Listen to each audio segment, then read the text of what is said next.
Lisbon is one of the oldest cities in Europe, older than Paris, older than London, older than Rome even.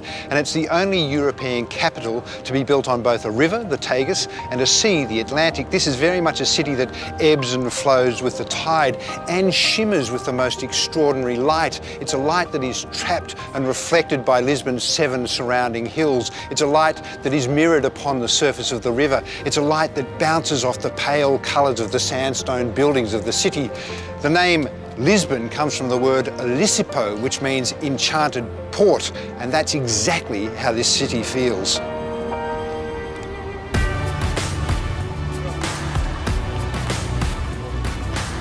This lively Portuguese city is the starting point for our unforgettable Douro with Lisbon and Madrid journey with Scenic. From here, we head north to the charming port city of Porto, where we'll board Scenic Azure to sail along the magnificent Douro Valley. Then we'll wrap it up with a couple of days in the Spanish capital.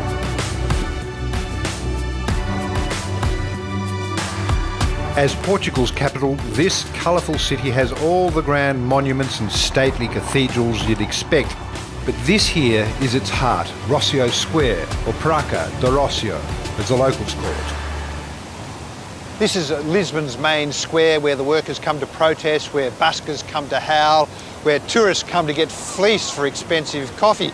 The official name of the square is Dom Pedro IV, but it's a name that never stuck. Perhaps it's because the statue there is thought to be of a guy called Maximilian of Mexico, a guy who died at the hands of a firing squad. The Mexicans didn't want a statue of Maximilian, so they sold it at a knockdown price to the Portuguese because Max looked like Dom.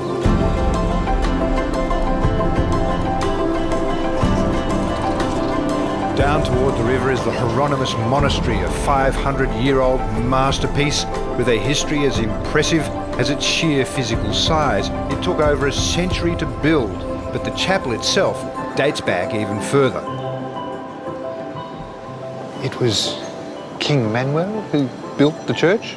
Yes, he was the one who sponsored the construction of the church here in Belém. And there was a reason why it was built right here? Yes, there's a reason. Here was like a little hermitage that belonged to the military order of Christ, and he was governor, he was great master of that order, and for that reason he chose this spot to build his masterpiece with a kind of a decoration that in Portugal we called Manuelino, from his name. Right. Yeah. King Manuel gave the orders for the monastery's construction to begin at the end of the 1400s, here at the site where seafarers sought refuge and prayed for safe passage during Portugal's Age of Discovery. And we're right next to the river, so this is where the explorers would depart from. Exactly. And they would come in here before their voyage. Yes, it was mandatory for them to stop here on their way to the New World, so they want to ask for protection and then thank God that they arrived safe. Right.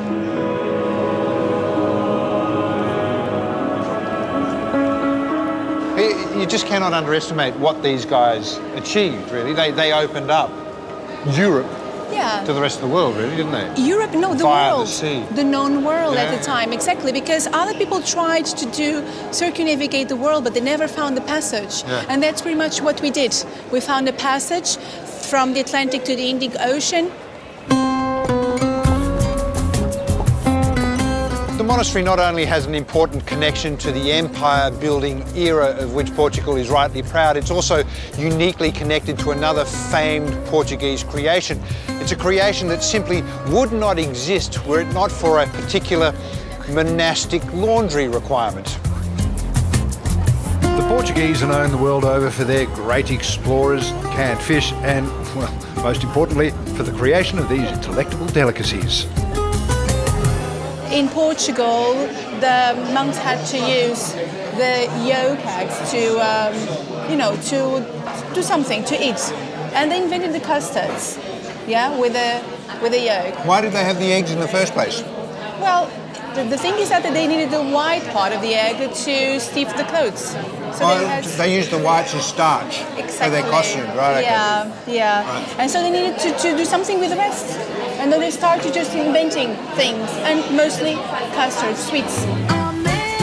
Fortunately for us, those creative monks had the culinary nous to produce what we now know as the Portuguese tart, and what the locals call pastis de nata. They have a massive kitchen out there. Do you have any idea how many of these they're baking a day? They do about 6,000 custards a day, more or less. Wow. It's a lot. They are very good.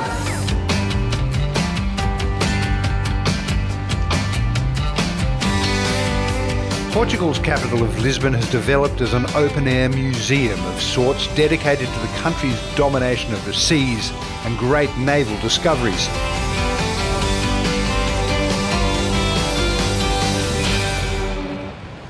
The tower was erected here to protect Lisbon from marauding sailors. It was also the beacon that would signal home for returning explorers who had plied the seas, rounded the Cape of Good Hope, crossed the Atlantic.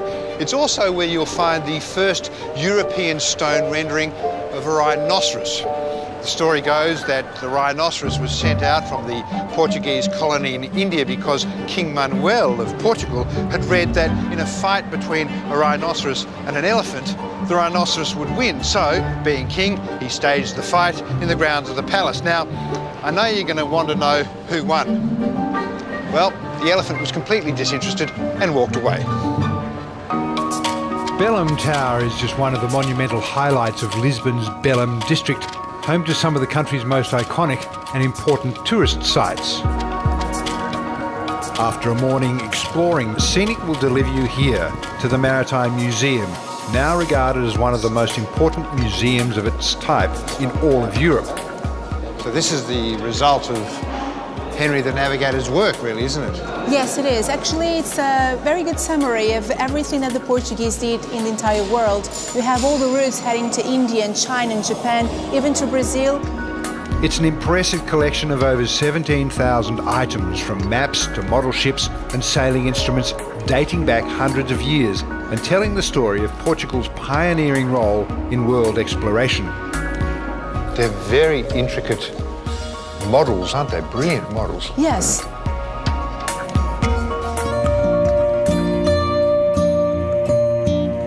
Just a few k's outside of Lisbon is Sintra, arguably one of the country's most enchanting towns, chosen as a royal retreat for its beauty and isolation, and now left with a legacy of palaces and regal estates.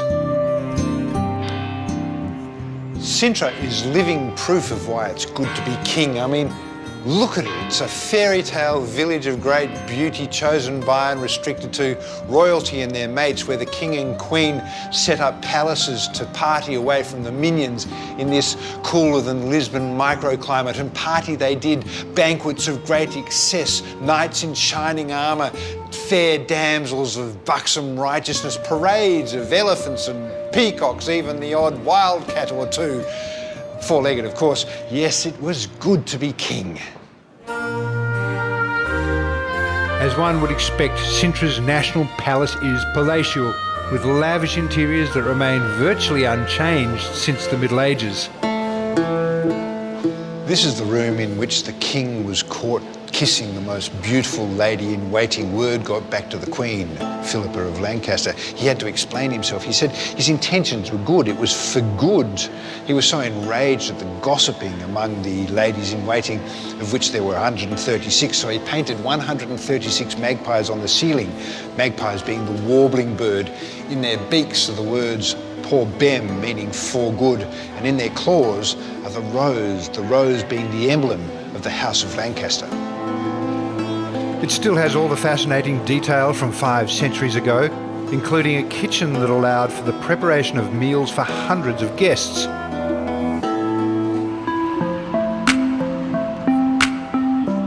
This is exactly how you want a European city to look and feel, with a whiff of faded glory and grandeur, a couple of drops of essence of ruin, part medieval, part modern, cathedrals with clanging bell towers, shadowed laneways that hint at past conquests, moss-covered staircases, creaking bridges. It's all here in Porto. It's all clustered upon that hillside and cobblestoned all the way to the banks of the Douro River. Before we set sail on scenic azure on this, our unforgettable Douro adventure, this lively port city beckons us to explore its treasures. The Riviera, literally translated as riverbank, is where it all began, where the crowds continue to flock. Does the whole city revolve around the waterfront, the riverfront? Yes. Centuries before Christ, when the Romans arrived here and they built a port connecting with Rome, that was the beginning. So the oldest remains of Porto, they are all here. Then there's Porto's historic centre and its landmark attraction, the Palácio de Bolsa. You'll have to pardon my ignorance, but I've never heard of the royal family of Bolsa, this being the Palácio de Bolsa. Exactly. Yes, actually it is called a palace, not because a queen or a king have lived in this building, but because this was a big building that was built by the tradesmen of the city to serve them, to honor them. Oh, so this building was built for the businessmen For of the business. city. It's a place where they could trade. Right, okay, so is that why it's so grand? Because these were guys that were rich and they needed to build something that honoured their status. Exactly. As well as the grandest of granite stair masterpieces. This was also, all of those details, all we see here, this was all hand sculpted by Portuguese artisans. Wow. Just for this staircase, it was needed 40 years of construction. There's the most intricate of fittings. Oh, wow, look at that. Yeah, beautiful chandeliers. They're unbelievable. Yeah. But while each room is impeccably finished and houses a wealth of history and juicy tales, the overwhelming grandiosity of the Arab room is the guaranteed highlight. Oh, my goodness. So this is very... A neo-Moorish inspired. I was going to say, the Moorish for sure. This was a room that was built to impress, to show off. For instance, in this room we have about 20 kilos of gold leaf. So everything that is golden, it is real gold. Wow, okay.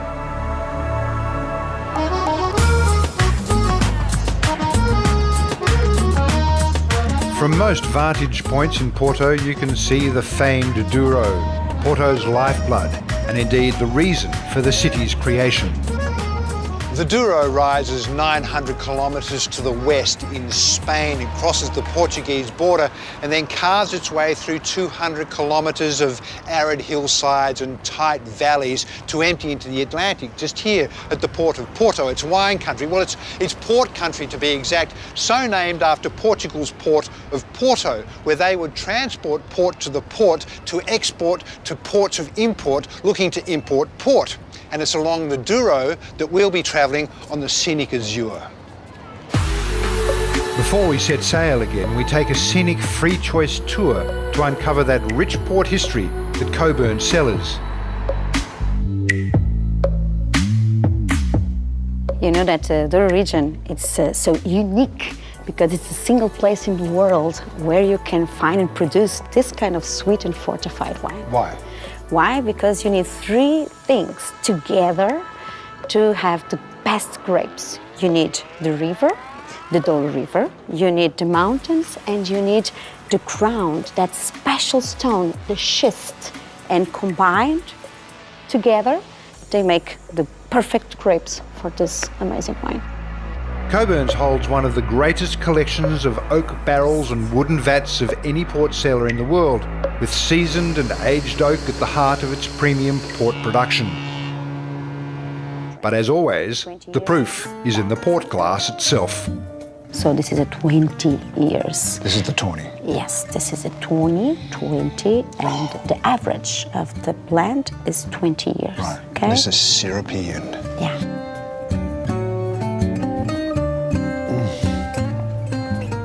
It's a perfect wine, isn't it? Wow. I'll take 10 of each. Okay. Today's stop is Guimarães, considered the birthplace of Portugal because Afonso Henrique, the first king of the country, was born here.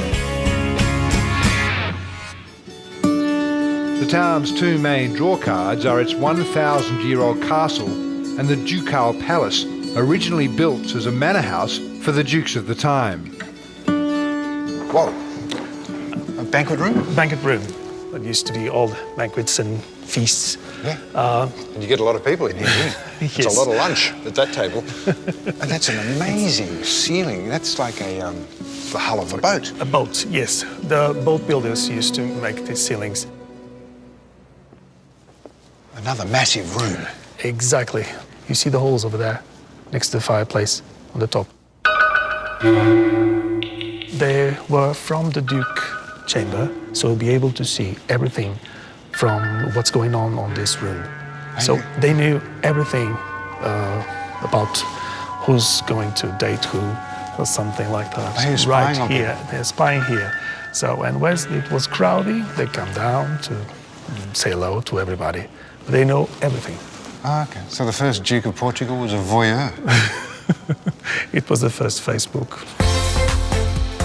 We needn't be envious, as our own palatial hotel on the water, the luxurious scenic Azure, is ready, waiting to glide us towards the next port of call. Of all the hotel beds I've collapsed upon over the years, I doubt there's been one quite as sublime as this. I mean, this is a bed of pure genius. Not only does this remote offer the ability to manipulate and invert yourself into positions you never thought imaginable, the bed provides such a level of tranquility and contentment. The Zeds descend like a torrent. You're out like a light in seconds. I mean, I have been sleeping the sleep of an all-conquering warrior. Like a hibernating grizzly with nothing left to grizzle about. It's like a feather on fleece.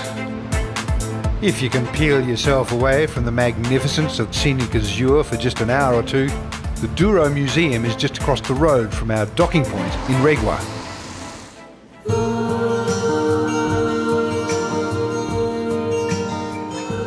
Where we are now, Regua, is this pretty much the beginning of the wine area? Yes, we are quite in the beginning of what we call the wine country. Coming from Porto, this is where we actually enter the World Heritage Site, more or less. So it's the World Heritage Site by UNESCO has around 10% of all the area where we can make port, and it's the most representative of the hard work of men building all these huge terraces and planting the vines and the wine estates and the railway. It's all part of this area that we need to preserve because it's very unique. Yeah, so we decided to dedicate the upper floor all to the wine, which is our #1 product, and especially to port. But here in this wall, for example, we want to show our visitors that the region is not just about port. And so we decided to have here all these different kinds of wines. So we have the table wines, we have different ports like the tawnies, the rubies, the white ports, we have some late harvest, even sparkling wines. We are making excellent sparkling wines in the Douro, so we decided to show it to our visitors.